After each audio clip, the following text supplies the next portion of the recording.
오늘 우리에게 예배의 자리로 인도하심을 감사합니다. 하나님께서 이끌지 아니하시면 아무라도 내게 올 수 없다고 말씀하셨습니다. 귀한 주의 백성들을 이 자리에 불러오셨사오니 이곳에 하늘문을 여시고 하늘의 신령한 은혜를 우리에게 부어 주시옵소서. 갈급한 심령으로 왔습니다. 목마른 심령으로 왔습니다.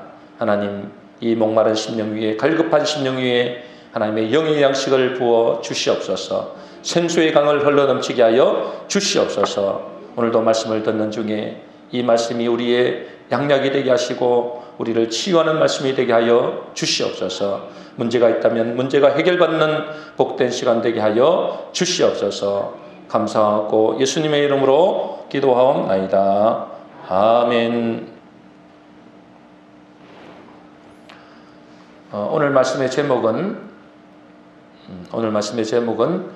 의의 종이라는 제목입니다. 의의 종.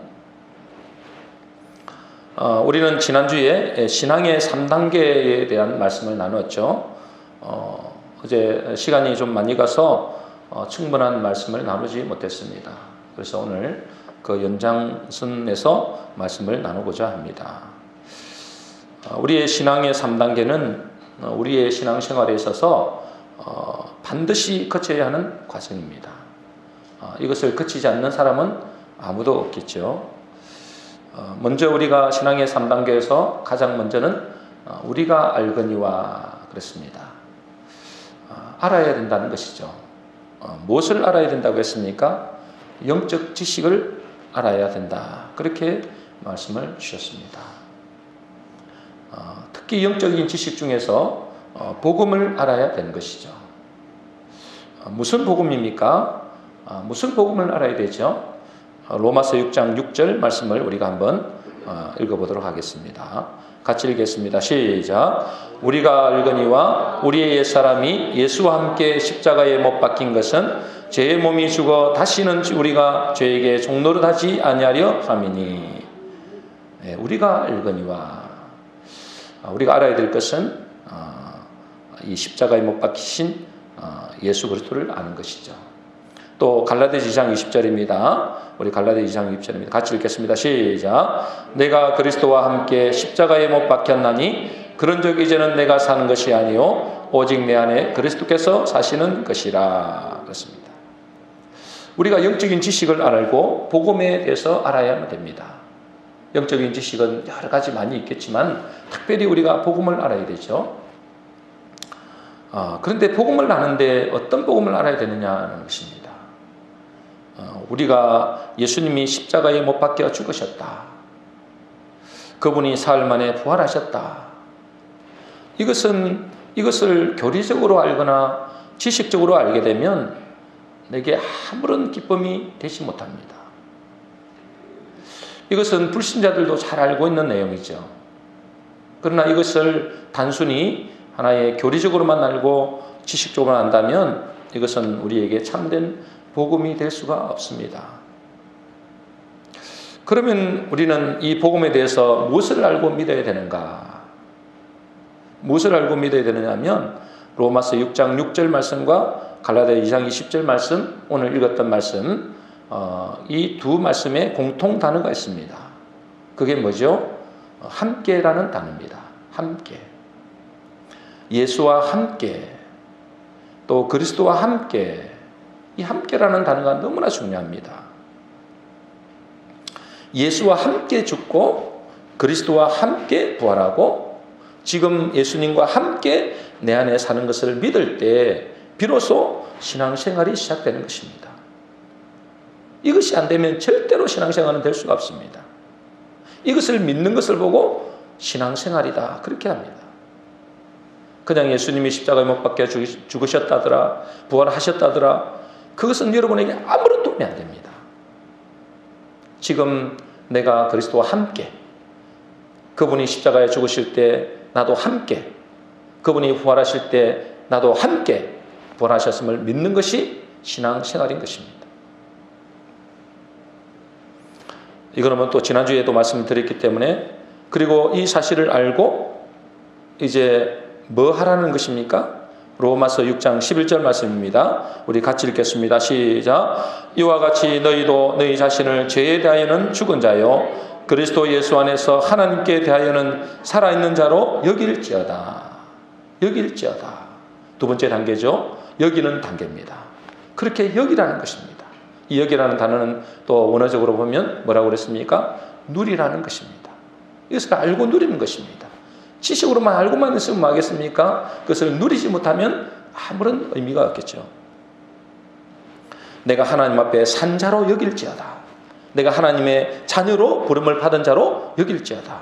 하나님의 백성으로 부른 자로 당당하게 누리라. 그렇게 말씀을 하시는 것입니다. 이제 그리스도와 함께 죽고 함께 살아난 것을 알고 그것을 누리게 되면 어떻게 되는가? 로마서 6장 5절 말씀입니다. 우리 같이 읽겠습니다. 시작. 만일 우리가 그의 죽으심과 같은 모양으로 연합한 자가 되었으면 또한 그의 부활과 같은 모양으로 연합한 자도 되리라. 이제 이 되리라라는 이런 단계로 넘어서게 되는 것입니다. 이게 마지막 단계가 되는 것이죠. 되어지는 단계입니다. 여러분이 애쓰고 노력하고 몸부림친다고 되는 것이 아니라 예수 그리스도의 이 복음을 제대로 알고 그리고 누리게 되면 되어지는 단계로 됩니다. 이 단계로 가는 것이죠. 그래서 우리가 그리스도의 참된 모습으로 나타나게 되고 그리스도의 향기가 되어지게 되는 것입니다. 그래서 이런 것을 보고 이런 모습을 보고 사람들은 세상 사람들은 우리를 보고 뭐라고 그런다고요? 진짜 그리스도입니다. 그리스도입니다. 그렇게 되어지는 것입니다. 여러분 몸부림친다고 되는 것이 아니고 또 애쓴다고 되는 것이 아닙니다. 이렇게 되어지게 되어 있습니다. 여러분 그리스도인이라는 것은 내 안에 그리스도가 사는 것이죠. 그리스도의 향기, 생명의 향기가 드러나는 것입니다. 더 이상 옛사람의 모습은 점점 없어지고 나를 통해서 하나님의 형상인 그리스도의 모습이 나타나게 되는 것입니다. 중국의 최고의 영적 지도자 중 한 명이 누구냐면 워치만니라는 아주 영적 지도자가 있습니다. 여러분도 들어보신 분들도 많을 겁니다. 이 워치만니가 예수를 믿는데도 불구하고 늘 자기의 죄에 대해서 죄를 이기지 못해서 늘 고민했습니다. 늘 갈등했어요. 왜 이렇게 자기는 변하지 않을까? 여기도 그런 분들도 계시겠죠? 왜 나는 예수를 믿는데 이렇게 오랫동안 교회를 다니는데 나는 변하지 않을까? 늘 고민을 했다고 합니다. 자기 간증이 그렇게 이야기합니다. 왜 죄를 이기지 못할까? 그래서 늘 마음에 갈등하고 또 낙심하고 절망하고 있는 가운데 어느 날 저와 여러분들이 지난주에 읽고 이번 주에 읽었던 이 로마서 6장의 말씀을 읽고 있는데 이 말씀이 자기에게 레마의 말씀으로 확 와 닿는 순간 그의 인생이 완전히 바뀌게 되는 결정적인 계기가 됩니다. 여러분들이 지난주에 읽었고 또 오늘 읽었던 그 말씀을 읽다가 이 사람이 이 말씀에 자기 마음에 부딪히고 그의 인생이 완전히 새롭게 되는 놀라운 변화의 역사를 경험하게 됩니다. 그가 이 말씀을 받았을 때 그분이 2층집에 살았다고 그래요. 2층집에. 그 2층집에 살았는데 그는 이 말씀에 충격을 받고 그가 창문을 열고 1층을 향해서 이렇게 외쳤다고 합니다. 워치만니는 죽었다. 워치만니는 죽었다. 그렇게 소리쳤습니다. 워치만니는 죽었다. 여러분 그의 옛사람이 죽었다는 것입니다. 이제 나는 완전히 새 사람이 되었다는 것이죠. 이때부터 그의 삶이 변화됐을 뿐 아니라 중국의 놀라운 복음의 역사가 일어나기 시작했습니다. 정말로 이분을 통해서 엄청난 영향력이 끼치게 됩니다. 실제로 이 워치만니를 통해서 그리스도의 그런 모습들이 많이 나타납니다. 그리스도께서 행하신 그 모습들이 이분을 통해서 나타나게 된 것이죠. 그가 죽고 그 안에 그리스도가 살기 때문에 그때부터 그리스도의 향기, 그리스도인의 모습이 나타나게 된 것이죠. 어떻게 그런 일이 일어납니까? 우리가 누군지를 알고 그 아는 것을 누리게 되면 결국은 나도 그리스도와 같은 삶이 되게 되어진다는 사실입니다. 틀림없습니다. 그러므로 신앙생활에 있어서 가장 중요한 것 중에 하나는 내 안에 그리스도가 산다는 것을 알고 믿는 것입니다. 이것이 모든 신앙생활의 시작입니다. 그런데 문제는 이제 내가 예수 믿으니 내 안에 그리스도가 사네? 이렇게 생각하는 것까지는 좋은데 혹시 이런 사람이 있을까? 제가 조금 걱정되는 부분도 있습니다. 무슨 생각이냐? 그러면 내가 예수 믿으니 적당히 대충 살아도 천국 가겠네? 이렇게 할까봐 조금 걱정입니다. 적당히 그럼 나는 예수 믿으니 이제 나는 천국 가겠네? 이렇게 생각할까봐 걱정이라는 것이죠. 고린도후서 4장 10절 말씀을 우리 한번 읽어보겠습니다. 우리 같이 읽겠습니다. 시작. 우리가 항상 예수의 죽음을 몸에 짊어짐은 예수의 생명이 또한 우리 몸에 나타나게 하려 함이라. 나의 옛사람이 예수와 함께 죽었다는 사실을 항상 마음에 간직해야 하는 것은 그래야 예수의 생명이 내 속에 역사하기 때문에 그렇습니다. 여러분 이것이 안 되면 여러분 속에 예수의 생명이 역사할 수가 없습니다. 내가 예수와 함께 죽었다라는 이 사실을 여러분 마음속에 꼭 간직하셔야만이 그때부터 예수의 생명이 역사하기 시작하는 것입니다. 여러분 복음을 안다는 것은 어떤 것과 같을까요? 복음을 안다. 여러분 예를 들어보면 이런 것입니다. 제가 예를 들어보면 쉽게 예를 들어보면 이런 것입니다. 복음을 안다. 여러분 복음을 압니까? 자, 복음을 안다는 게 어떤 거냐? 예전에 제가 영어를 공부를 했습니다. 뭐 저도 했겠지만 여러분들 당연히 했겠죠? 중학교부터 영어 공부를 하고 했는데 이 고등학교까지 올라가는데도 영어가 안 되는 것입니다. 영어를 전혀 못했어요. 성적도 안 올랐습니다. 분명히 영어를 열심히 했어요. 열심히 했습니다. 그런데 전혀 성적이 안 오릅니다. 영어 선생님에게 핀잔도 많이 듣고 창피도 많이 당했습니다.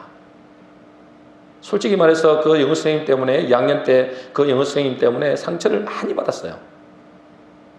아니 다들 이렇게 전 학급에 있는 학생들이 있는 가운데서도 이렇게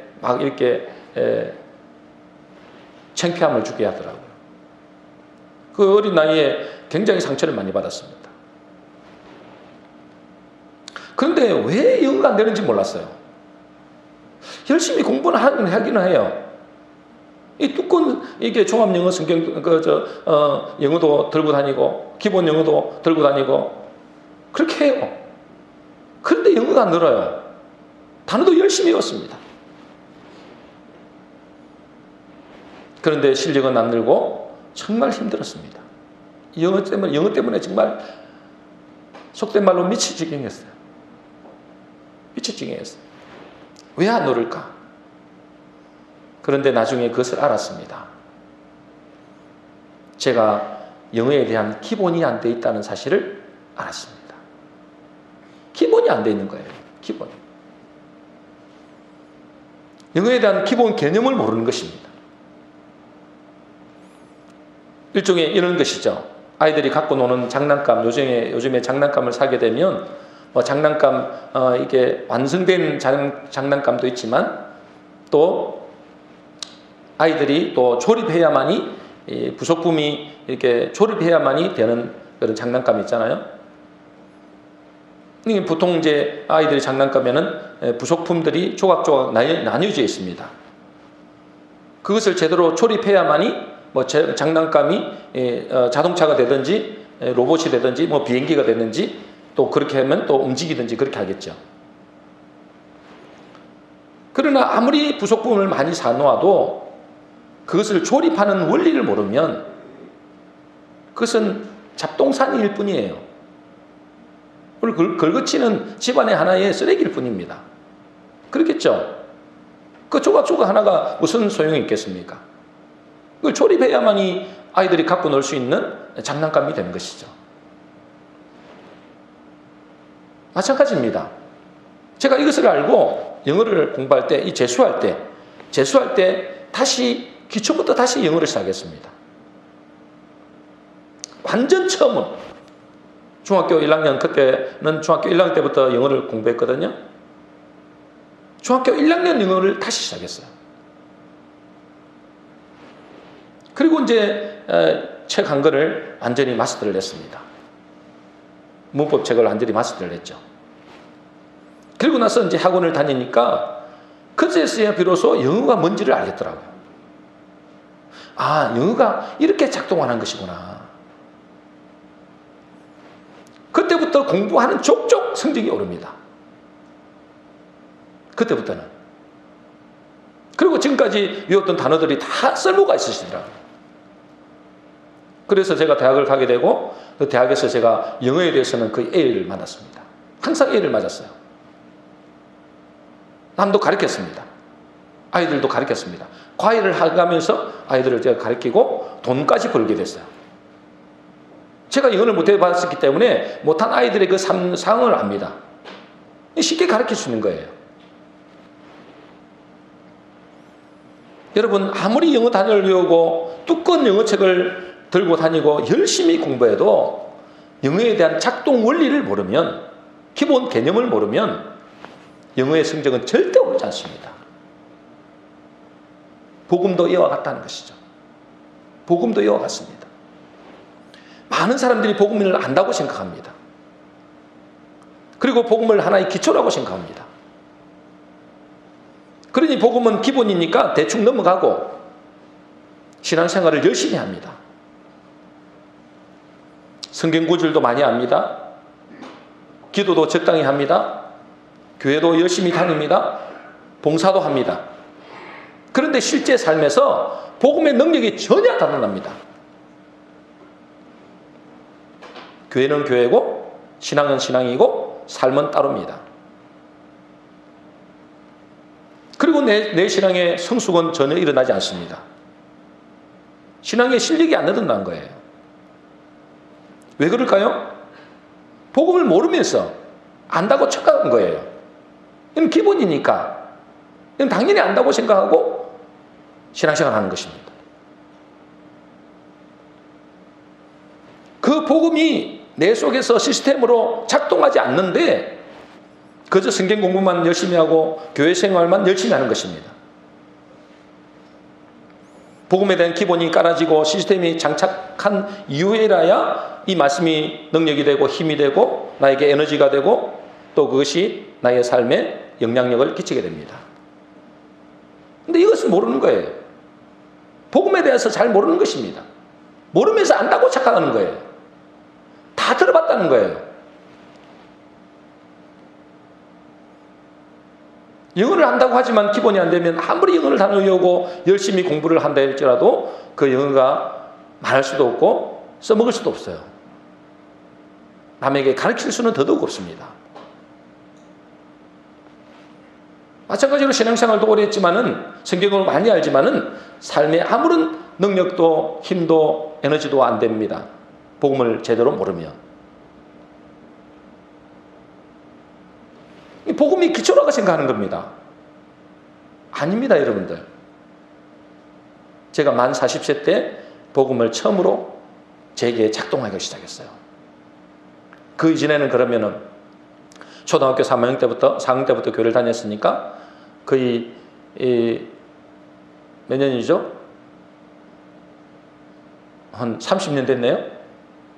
물론 그 전에도 복음을 제대로 알긴 알았습니다. 조금은 알긴 알았습니다만은 근데 이 복음이 실제적으로 작동하고 그 복음이 능력으로 역사하기 시작할 때는 만 40대부터예요. 그때까지는 지금 복음을 안다고 생각했어요. 그래서 목사님들 설교할 때 참 우습게 생각했어요.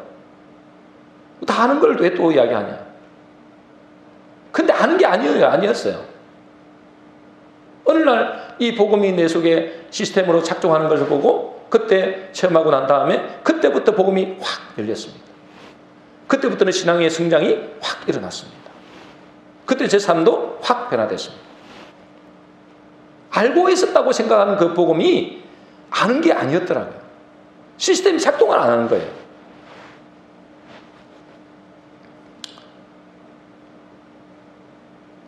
한번 혹시라도 여기 계신 분들 중에서도 이 복음을 안다고 생각하는 사람들 중에서도 저 같은 사람이 있을 수도 있습니다. 여러분들 한번 스스로를 점검해 보시면 좋겠습니다. 그러면 내가 복음의 원리를 제대로 아는지 모르는지 어떻게 합니까? 내가 복음을 지금 원리를 알고 있다, 모른다, 어떻게 할까요? 제가 영어의 원리를 알고 나니까 그때부터 영어가 진짜로 재밌는 것입니다. 야, 영어가 진짜 재미있구나. 왜 그럴까요? 이게 말이 되고 또 이게 성적이 쑥쑥 오르고 실력이 늘어나는 게 보여요. 그러니까 영어가 재밌는 것입니다. 이렇게 재밌는 영어를 진짜 원수같이 생각했어요. 원수같이. 내 인생의 원수같이. 여러분, 복음도 마찬가지입니다. 복음의 원리를 알고 복음이 내 속에서 작동하기 시작하면 얼마나 기쁜지 모릅니다. 그래서 제가 이 복음의 원리를 알고 난 다음에 복음이 내 속에서 작동하고 난 다음부터 뒤에 앉아있다가 중간에 가고 중간에 앉아있다가 제일 앞에 있는 악기는 좀 중시하게 앉아야 되니까 두 번째나 이렇게 앉았습니다. 그리고 뭐요? 마음에 간절한 마음이 드는 거예요. 저 목사님, 하나님, 복음만 이야기하겠어요? 복음만 이야기하겠어요? 다른 이야기 말고 복음만 이야기하겠어요? 그런 마음이 오더라고요.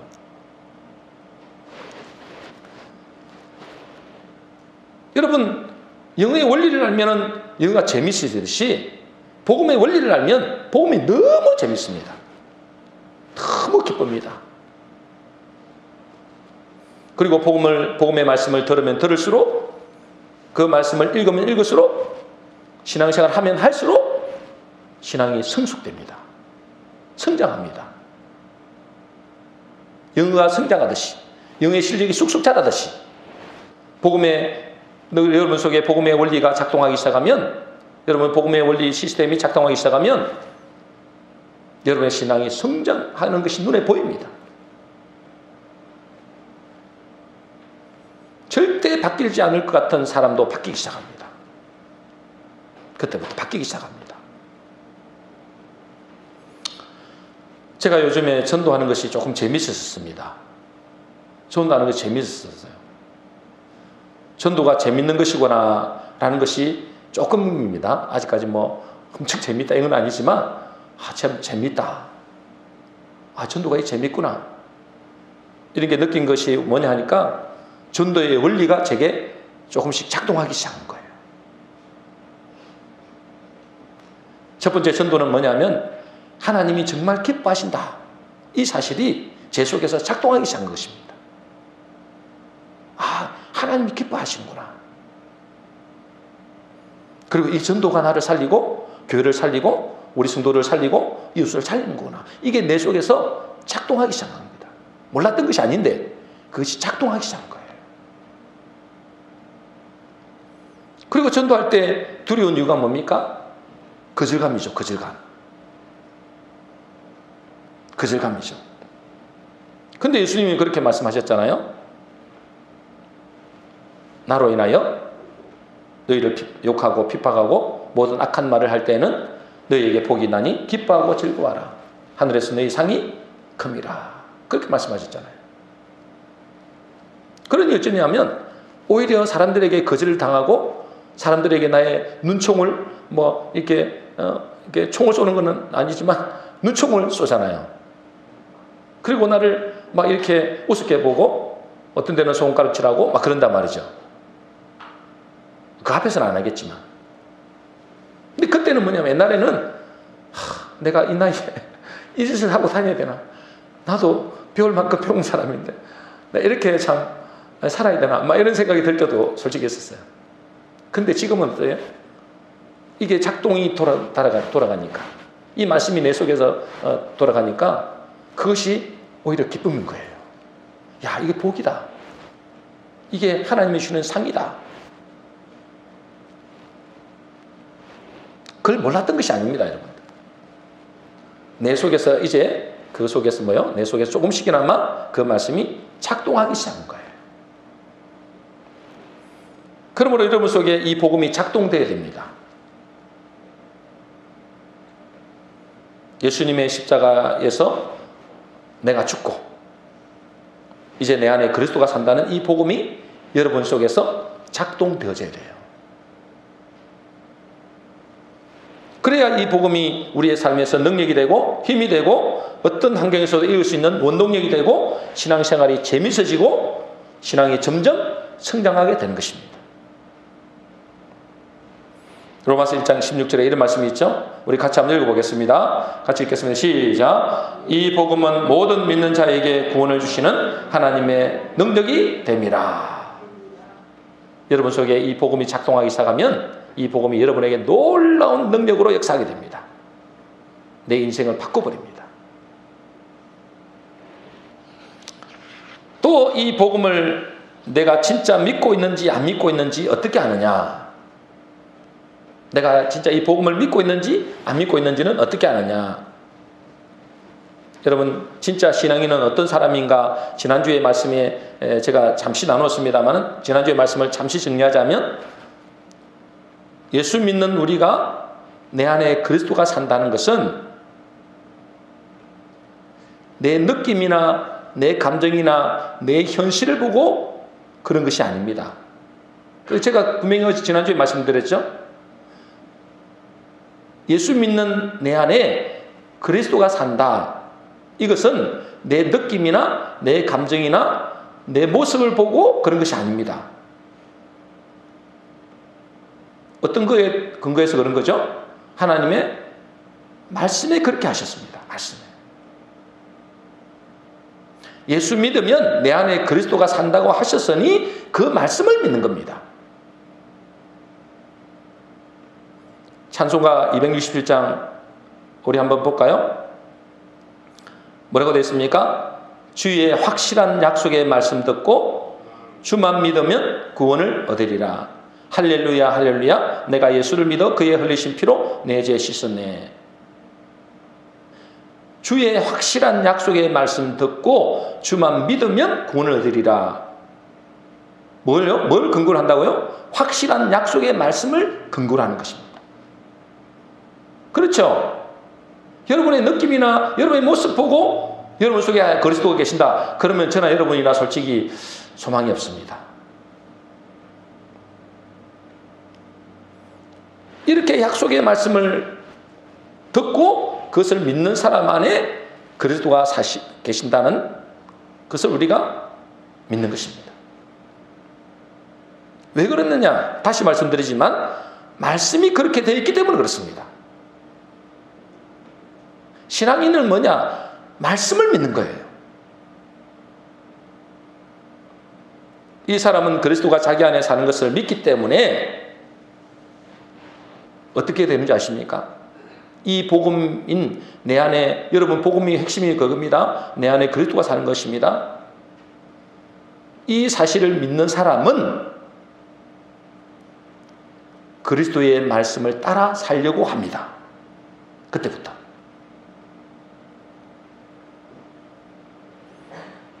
반대로 말하면 내 안에 그리스도가 산다는 사실을 안 믿으면 그냥 내 힘으로 살아가는 거예요.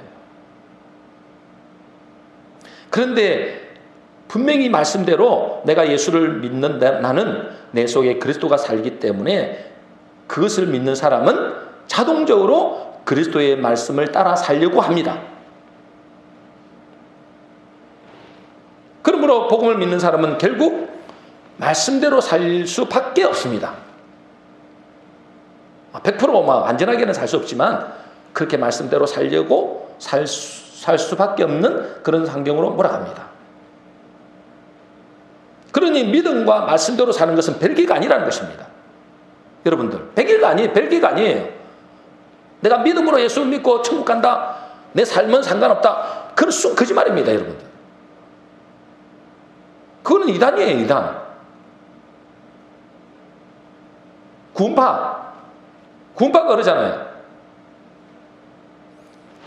믿음과 말씀은 따로가 아닙니다, 여러분들.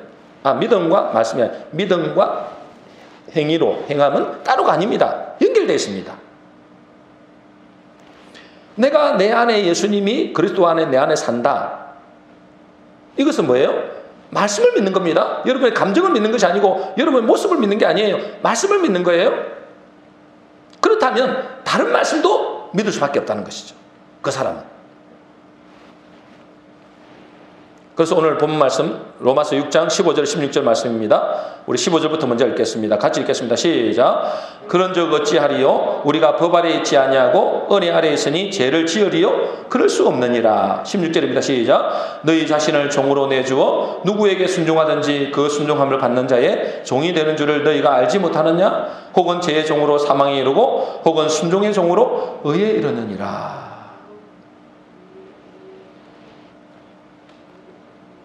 아니 이제는 내가 법 아래 있지 아니하고 은혜 아래 있으니 내가 마음대로 죄를 지을 수 있겠냐 이 말이죠. 못 짓죠. 그분이. 내가 그리스도를 믿는데 그리스도가 내 안에 계신다고 믿는데 어떻게 그렇게 살 수 있겠습니까? 그렇게 살 수 없다는 것입니다. 여러분. 제가 말하는 걸 이해가 되십니까? 좀 이해가 되세요? 여러분이 내 안에 그리스도가 산다? 제가 볼 때는 여러분이 그리스도가 산지 잘 모르겠어요. 저도 마찬가지일걸요, 여러분들. 제 안에 그리스도가 산다 이러면 어떻게 알겠어요? 말씀이 그렇게 되어 있기 때문에 저는 믿는 것입니다. 그러면 그 말씀을 믿는 사람은 다른 말씀도 그렇게 믿고 따라간다는 것입니다. 그러므로 믿는가 안 믿는가는, 내가 이 복음을 믿는가 안 믿는가는 그의 삶을 보면 대충 알 수 있습니다. 그의 삶을 보면. 그 교회를 다니는 사람들이 수많은 사람들이 다닙니다. 근데 그 사람들이 구원받는 사람들은 극히 적을 겁니다. 왜 적을까요? 복음을 믿지 않습니다. 왜 그걸 합니까? 삶에서 그것이 드러납니다. 나는 믿지 않습니다 라는 것을 증거하는 거예요. 말씀과 행함이 전혀 상관없습니다. 교회 생활과 신앙생활과 우리의 삶과는 전혀 별개로 놉니다. 그 사람들은 진정한 믿음의 사람이 아닙니다. 그 속에 예수님이 계시다는 사실을 안 믿는 사람입니다. 그 사람이 정말로 그 안에 예수님이 계시다는 사실을 믿는 사람은 절대 그렇게 살 수가 없습니다. 물론 초신자들은 이제 갓 생명이기 때문에 그렇게 살 수도 있겠죠. 그러나 10년이 되고 20년이 되고 30년이 됐는데도 여전하다. 그 사람은 문제가 있습니다.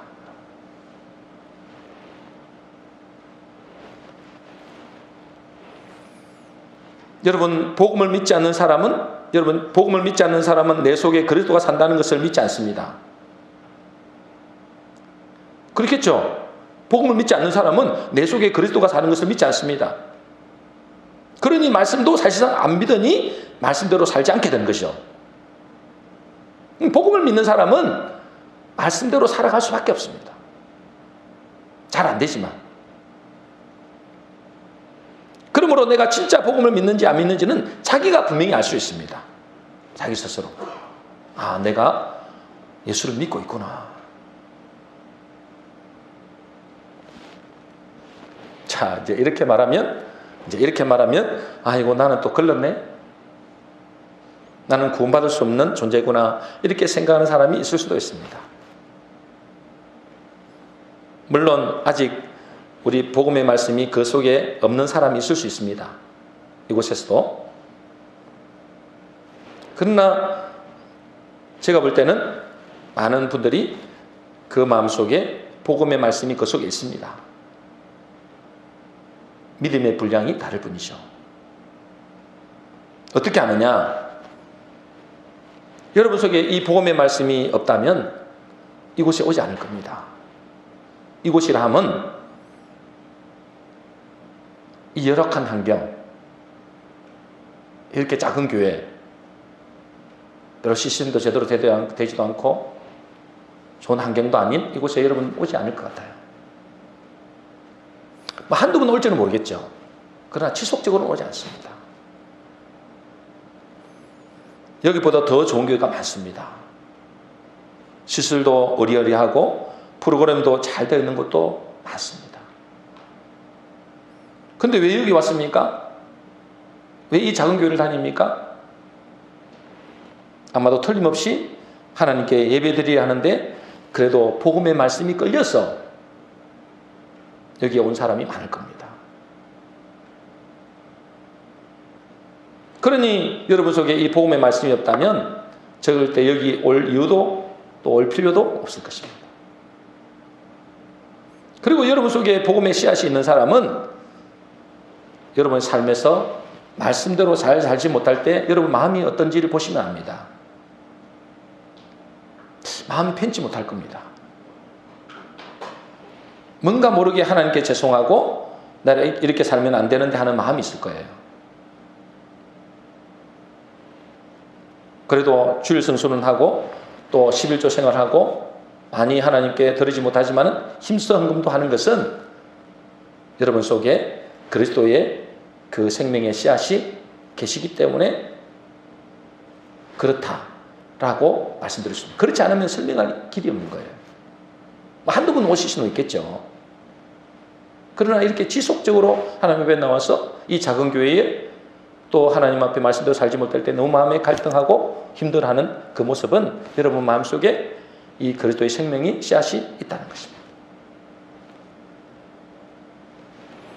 그리고 내가 하나님을 기쁘시게 해드려야 되는데 늘 이 모양 이 꼴이라서 너무 죄송하다는 마음이 든다면 틀림없이 그 사람 속에는 하나님의 복음의 말씀이 있는 사람. 그렇지 않으면 설명할 길이 있는 거예요.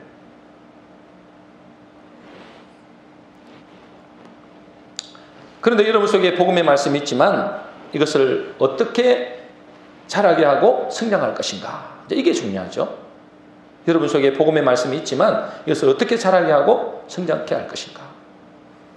문제는 이 마귀 사탄이 존재한다는 것입니다. 이 마귀 사탄은 끊임없이 우리가 받은 이 복음의 말씀을 알지 못하게, 누리지 못하게, 또 믿지 못하게 방해한다는 사실입니다. 여러분, 이 마귀 사단의 존재를 여러분은 받아들이지 않으면 여러분의 인생을 해결할 길이 없습니다. 지난주에 만났던 그분도 귀신이 존재한다? 마귀가 존재한다는 걸 믿지 못했잖아요. 이 영적 마귀의 존재를 모르거나 안 믿으면 절대 믿음의 싸움을 싸울 수가 없습니다. 그리고 믿음의 싸움을 싸우지 않으면 우리는 교회는 다닐지 모르지만은 늘 실패의 인생을 살 수밖에 없습니다. 불신앙하니까. 그러면 사단은 우리에게 어떻게 역사합니까? 사단이 여러분에게 어떻게 역사합니까? 칼을 들고 덤벼들거나 머리 풀고 여러분들을 위협하지 않습니다. 그렇게 하면 오히려 쉽겠죠. 그렇게 하지 않는다는 거예요. 교묘하게 우리의 마음과 생각 속에 불화살을 쏜다. 그렇게 에베소 6장 12절에는 그렇게 말씀하고 있어요. 뭘 쏜다고요? 뭘 쏜다고요? 불화살을 쏜다. 불화살을. 어디에다가? 우리의 마음과 우리의 생각 속에 불화살을 쏘는 거예요. 여러분, 불화살이 뭡니까? 불신앙을 심어준다는 거예요. 그리고 죄의식을 심어줍니다. 그리고 열등의식을 심어주죠. 그리고 잘 나가면 교만한 마음을 심어줍니다. 이것이 뭐냐면 일종의 불화살입니다. 사단이 주는 불화살이죠.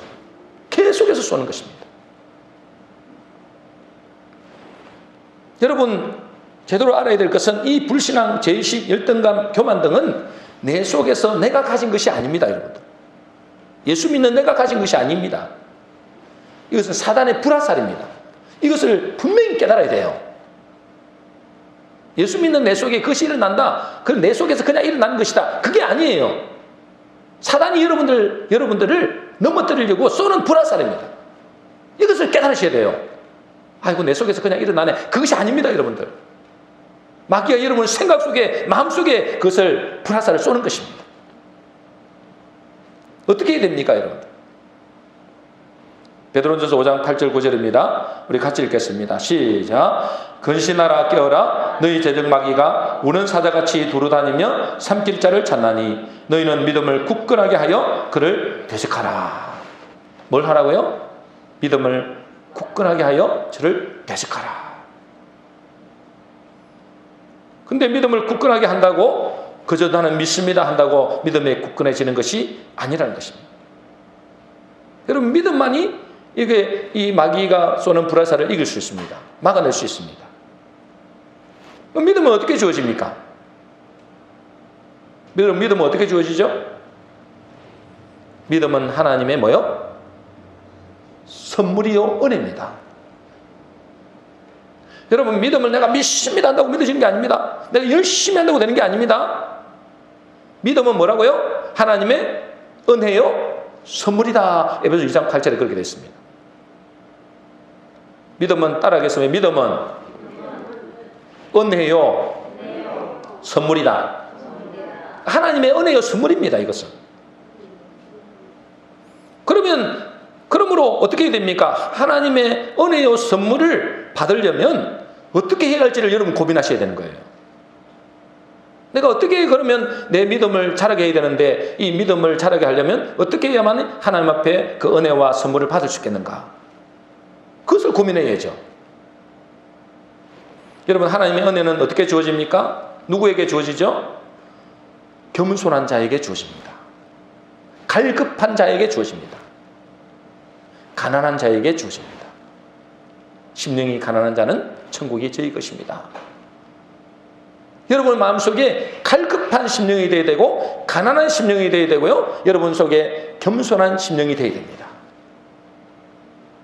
그래서 하나님께서 저는 늘 고민하는 것이 뭐냐면 하나님, 우리가 드려지는 이 예배를 우리 주님이 받으셔야 됩니다. 연락되기를 소원합니다. 그걸 늘 고민해요. 어떻게 해야 이 예배를 받으시겠습니까? 그런데 하나님께서 뭐라는 것인지 아십니까?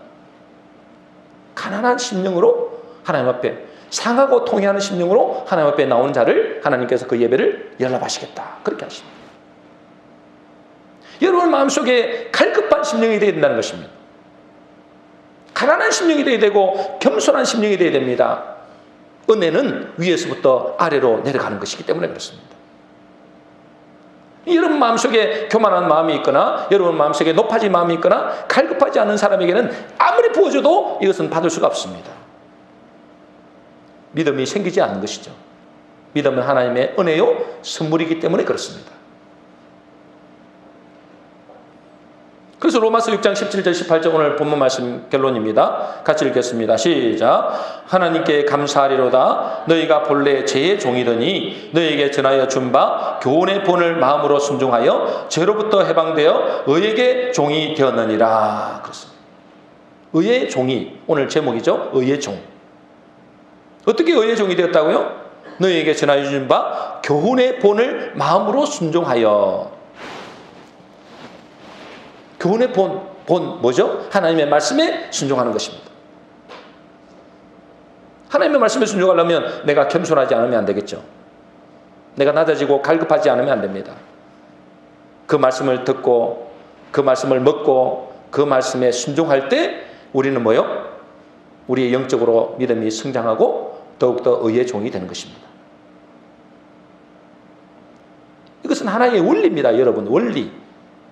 이건 신앙의 원리예요. 이건 하나의 법칙입니다. 그러므로 하나님 앞에 엎드리고 하나님의 말씀에 귀를 기울여 이 종이 듣겠습니다. 여러분 속에 이 마음으로 여러분 앞에 이 자리에 앉아있는 분들은 여러분의 틀림없이 하나님의 은혜를 베푸십니다. 그래, 오늘 한 말씀 한번 들어보자. 어떤 말씀을 전하는지 한번 들어보자. 이런 사람이 절대로 은혜를 받을 수 없습니다. 은혜가 내려가지 않으면 믿음도 생길 수가 없습니다. 하나님, 이 종이 듣겠습니다. 무슨 말씀 있는지 하시면 이 종이 순종하겠습니다. 하는 사람만이 하나님의 은혜를 받는 자요, 믿음이 선물로 주어지는 사람입니다. 그 사람이 어떻게 됩니까? 그 말씀이 그 속에서 작동하기 시작합니다. 그 말씀이 여러분 속에 작동하기 시작해요. 그러면 여러분의 그 속에서 신앙의 성장이 일어나지 말라고 해도 일어나게 됐습니다. 그런 사람에게는 믿음이 자라고 마귀가 쏘는 불화살에도 능히 대적할 수 있는 것이죠.